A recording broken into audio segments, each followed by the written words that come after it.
So today we're going to be taking down this Samsung TV off the wall and we're going to be replacing it with the new Samsung frame TV which we've just got from AO.com. Right, so first we're going to take it out of the box and see what's inside it and take it from there.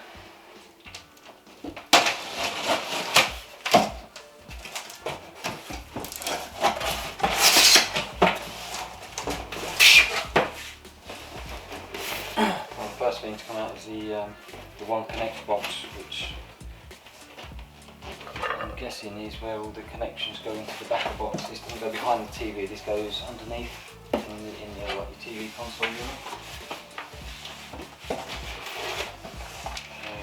Use manual instructions, put in there. Most men, I won't read those. These are, I'm guessing, feet to stand up on if you're not going to put it up on the wall, but why would anyone buy this kind of TV and not put it up on the wall? Quick setup guide and a sticker.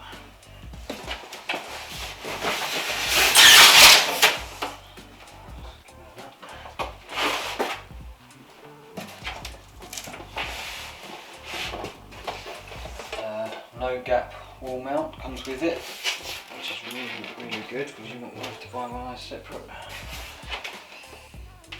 And then the TV itself, I'm going to try and get this out by myself without any help. That was actually a lot easier than I thought it was going to be.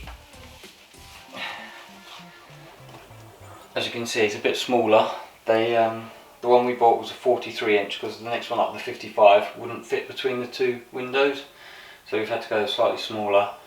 This is, I believe, a 49 inch.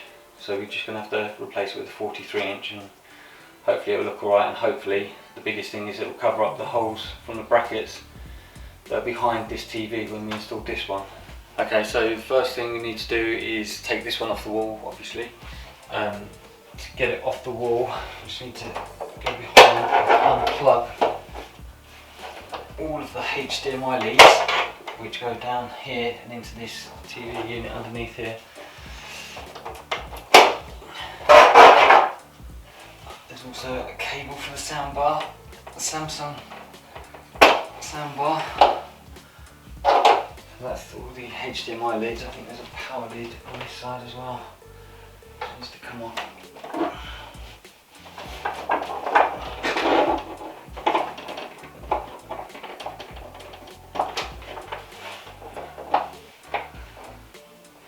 So in theory, this should just lift off the wall.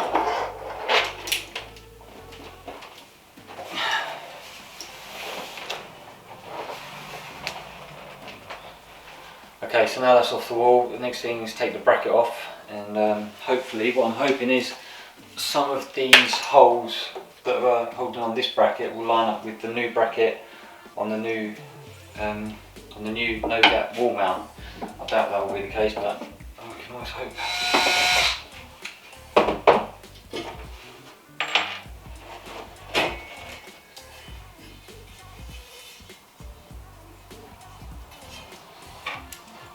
Trouble with plasterboard fixings is that they're never great. I mean, we've used these and it's held it up there. It's been up there for 2 years and hasn't budged, so they've done their job really well. It's just not very good at coming out, and they've left some sort of quite big holes in the wall. Obviously I'm not going to bother filling them because they're just going to be behind the new TV, but when we move house it's going to be another job that I'll have to do, so fill a load more holes. Okay, so I've taken the bracket from the box, I've put it up. I'm going to have to put it up higher because obviously this is supposed to look like a photograph on the wall, a picture on the wall. So I've had to move it up. I can't move it up too high because the bottom of the TV still needs to cover this hole. Another thing that I've just noticed, this plate which I put on to hide the hole, which I made to feed the cables through, this will keep the new TV off the wall. It's very flat on the back, so this is going to have to come off. Obviously these cables are all going to come out anyway, because the one connect part of the box, I just need to feed one cable down there, so all of these will connect to the back of the one connect box which will be stored in the bottom of this unit down here.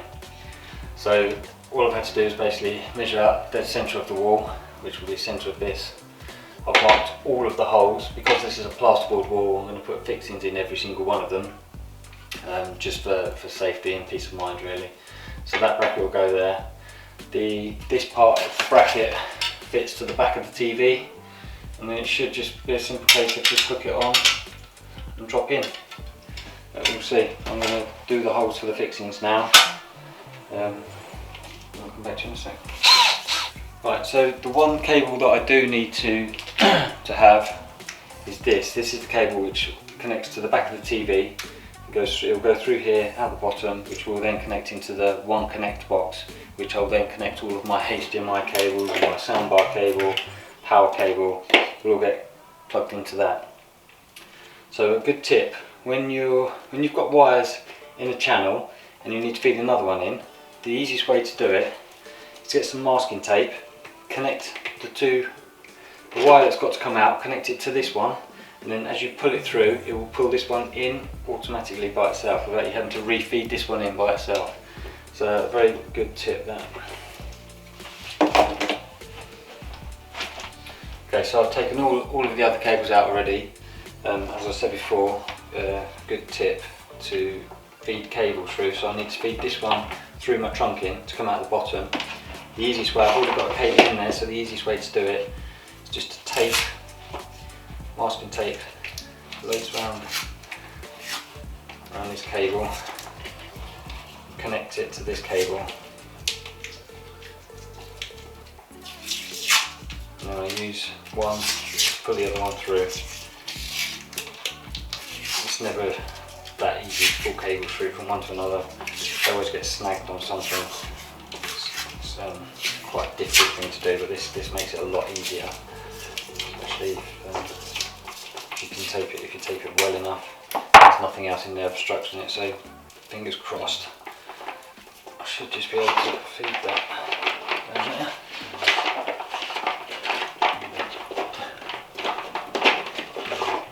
And just put it through using the other cable, and bingo, it's come straight down the bottom.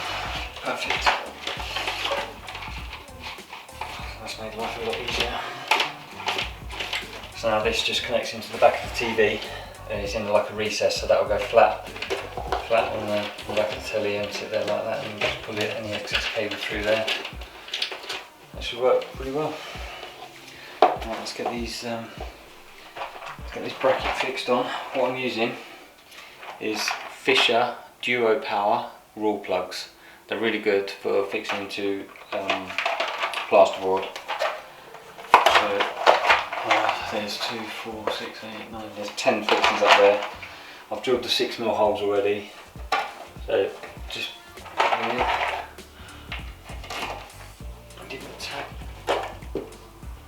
the fixing kit does come with plasterboard fixings, but they're meant for plasterboard walls with a recess behind. Because this is a new build house, the plasterboard is actually stuck straight onto the soft brick walls, so there's no gap behind, so there's no way of feeding something through for it to expand and then pull back. If this was a stud wall, I'd use those fixings because they're better. They go through and then they open up and then they pull against the back of the plasterboard.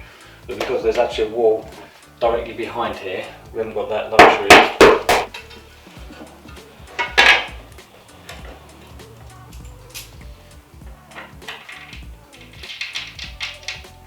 When I'm doing screws up in plasterboard, never use the battery drill. Always just use a hand screwdriver so you can feel when it's starting to pull in.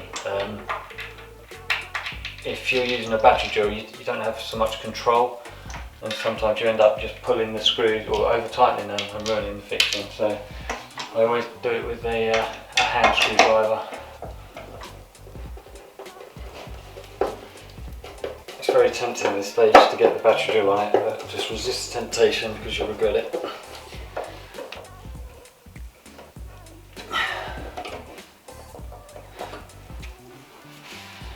That's not going anywhere.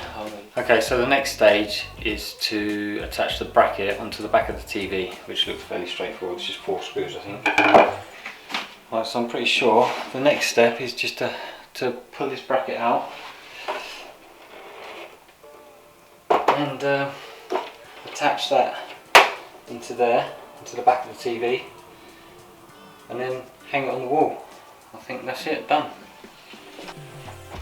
Okay, so basically I just turned it round, pulled some of the slack through on this, and I've connected the One Connect plug onto the back of the TV, which fits nice and flush. There's even a little track for the cable to fit in. Now this step says in the instructions to use 2 people to do this, but I'm on my own, so I can't, so I'm just going to have to try and struggle and get it lined up by myself.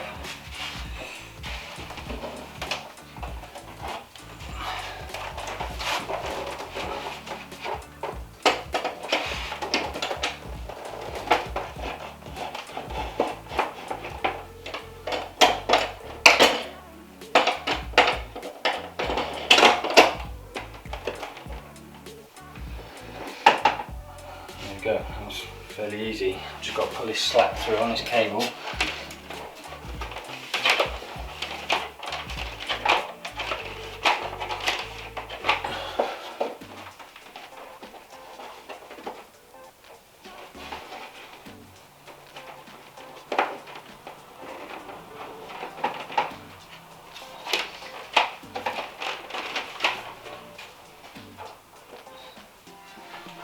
And I believe I just push firmly, and that's it.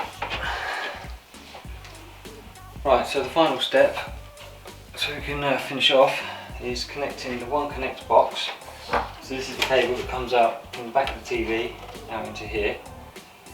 That just connects in there. And then all of the cables that used to go up here and connect in the back of the TV now pulled back through. Go in here, so things like the Sky Q box, the sound bar, if you've got a DVD player and stuff like that, they all just connect into the back of this box now. What else do we have? Oh yeah, sound bar, and then the power lead.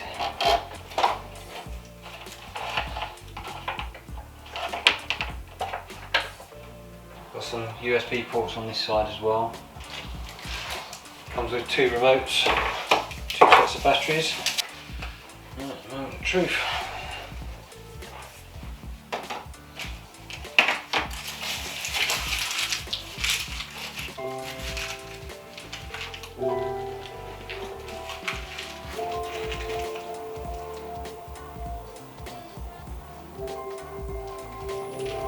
Good.